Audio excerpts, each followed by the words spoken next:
नमस्कार दोस्तों। जय हनुमान, जय माता लक्ष्मी, हर हर महादेव।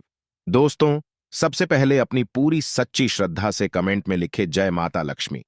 माता लक्ष्मी की कृपा से आपके घर में धन दौलत की बरकत होना शुरू हो जाएगी। दोस्तों, क्या आप भी अपने घर की सुख शांति, संतान की कमी या धन की कमी और कर्जे से परेशान हैं? या आपका भाग्य आपका साथ नहीं दे रहा है? या फिर आपके घर में लक्ष्मी का वास नहीं हो रहा है? आपके घर की सुख शांति में रुकावट आ रही है और आपके कार्य नहीं बन रहे हैं?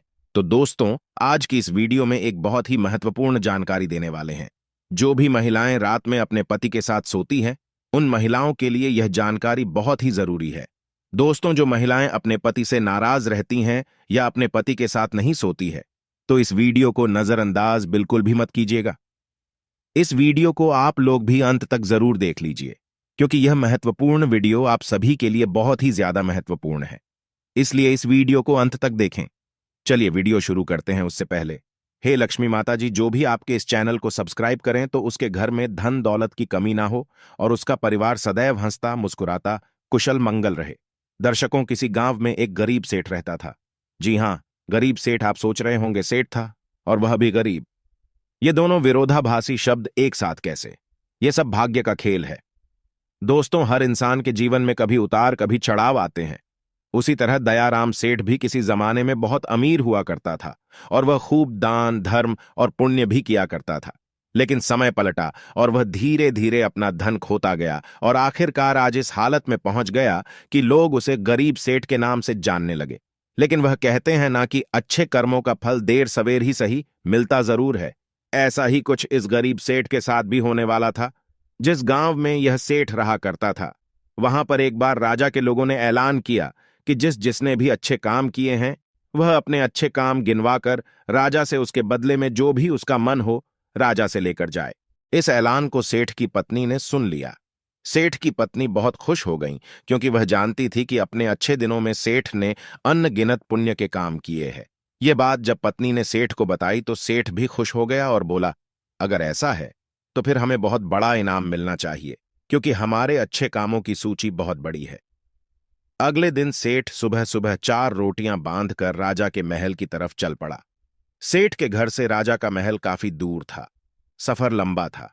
आधे रास्ते में पहुंचने के बाद सेठ काफी थक गया।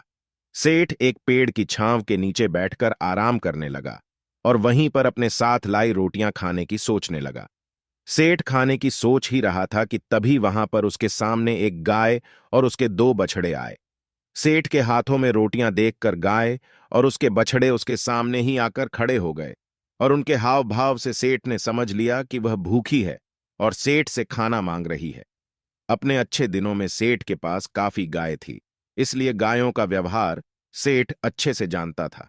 सेठ की परिस्थिति भले ही अभी अच्छी नहीं थी, लेकिन सेठ का स्वभाव बिल्कुल भी नहीं बदला था। वह पहले से ही परोपकारी था, इसलिए उसको गाय पर दया आ गई और उसने अपने साथ बांध कर लाई। रोटियों में से 2 रोटियां गाय को खिला दी।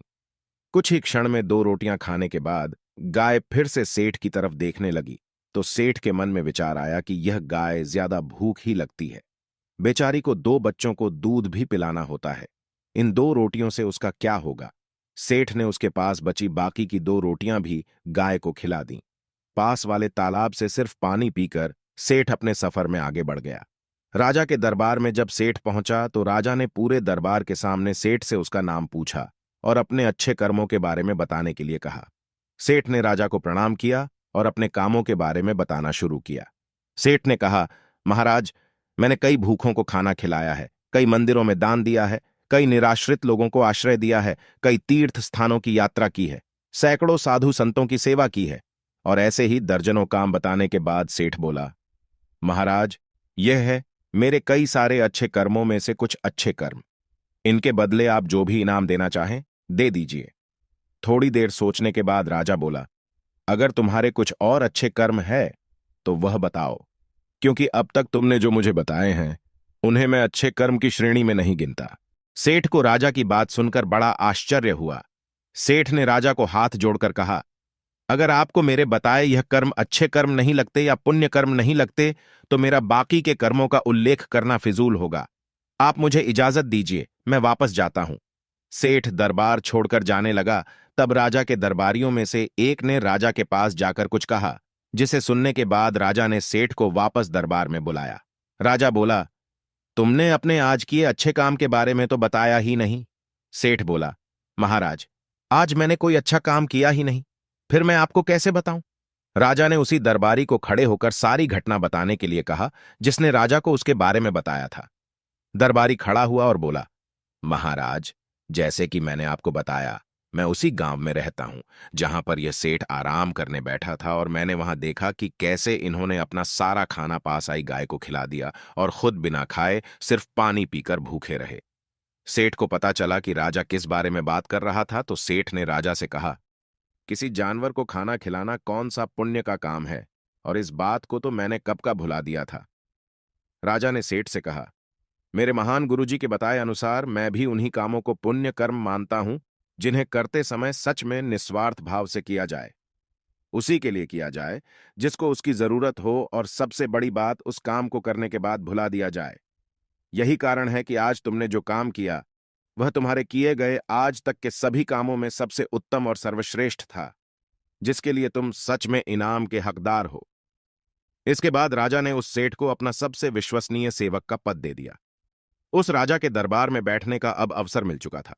वह बहुत खुश हुआ। वह तुरंत जाकर के अपनी पत्नी से बताया कि भाग्यवान, आज मुझे राजा साहब ने बहुत ही बड़ा इनाम दे दिया। उन्होंने मुझे अपने यहां अपना सबसे करीबी सेवक के रूप में रखने को कहा है। यह सुनकर पत्नी खूब खुश हो गई और कहने लगी हैं, भगवान, तेरा लाख लाख शुक्र है, आज तूने मेरी सुन ही ली।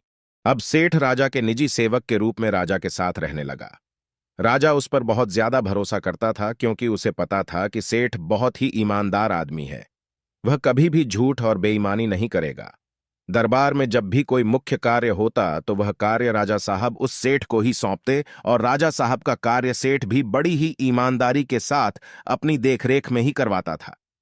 एक दिन राजा अपने महल में बैठा हुआ था, और वहां पर उसका निजी सेवक सेठ भी उन्हीं के साथ बैठा हुआ था। तभी अचानक वहां पर एक सिपाही आता है और राजा से कहता है कि राजा साहब, आपसे कोई साधु मिलना चाहता है। तब राजा ने आदेश दिया कि उसे सम्मानित पूर्वक हमारे पास ले आओ। सिपाही बाहर जाता है और साधु को अपने साथ सम्मान पूर्वक अंदर लेकर आता है। राजा उसे साधु को बड़े सम्मान पूर्वक अपने महल में रखता है और उसे भोजन, पानी आदि करवाता है। इससे साधु राजा साहब से बहुत खुश हो जाते हैं। उसके बाद साधु राजा साहब से कहते हैं कि हे राजन, मैं आपकी सेवा भाव को देखकर बहुत प्रसन्न हुआ, इसलिए मैं आपको एक छोटी सी सीख देना चाहता हूं, जिसे अपने जीवन में जरूर उतार लीजिएगा। उन्होंने कहा कि हर पुरुष को सदैव इस बात का याद रखना चाहिए कि हमेशा किसी भी पुरुष को अपनी पत्नी से बहुत अच्छे संबंध रखने चाहिए, और यदि कभी पति या पत्नी के बीच में कोई अनबन या कोई झगड़ा होता है तो उसे समय रहते जरूर सुलझा लेना चाहिए, क्योंकि पति पत्नी के आपसी कलह के कारण घर में गरीबी और दरिद्रता वास करने लगती है। इसलिए पति और पत्नी के बीच में स्नेह होना बहुत ही आवश्यक है। हर पुरुष को यह बात याद रखनी चाहिए कि कभी भी किसी भी पति को अपनी पत्नी से गुस्सा होकर दूर नहीं रहना चाहिए, क्योंकि इस प्रकार पत्नी के हृदय में बहुत बड़ा दुख पहुंचता है, और पत्नी घर की लक्ष्मी मानी जाती है, और यदि लक्ष्मी को ही दुख पहुंचेगा तो घर में धन दौलत की कमी आना शुरू हो जाएगी, घर में गरीबी आने लगेगी। हर पति और पत्नी को सदैव पास रहकर एक साथ ही सोना चाहिए, क्योंकि एक साथ सोने से घर में धन दौलत और बरकत बढ़ती है, क्योंकि इससे माता लक्ष्मी भी प्रसन्न होती है। जब घर की लक्ष्मी प्रसन्न रहेगी तो माता लक्ष्मी जरूर प्रसन्न रहेंगी। इतना कहकर वह साधु राजा के राजमहल से चले जाते हैं। कुछ दिन बाद एक दिन राजा का रानी से झगड़ा हो जाता है और वह दोनों अलग अलग जगह पर रहने लगते हैं, अर्थात दोनों एक दूसरे से दूर रहने लगते हैं। रानी अपने कक्ष में सोती थी, राजा अकेले अपने कक्ष में सोते थे, लेकिन रानी राजा को हर रात देखने के लिए उनके कक्ष में जरूर जाती थीं। उन्हीं के महल में एक बहरूपिया भेष बदलकर सिपाही के रूप में रहता था, जो कि दूसरे दुश्मन राज्य का खुफिया दूत था। जब उसे पता चलता है कि राजा और रानी के बीच इस समय झगड़ा चल रहा है, तो वह इसका फायदा उठाने की कोशिश करता है और राजा को मारकर सारा राज्य हड़पने की कोशिश करता है।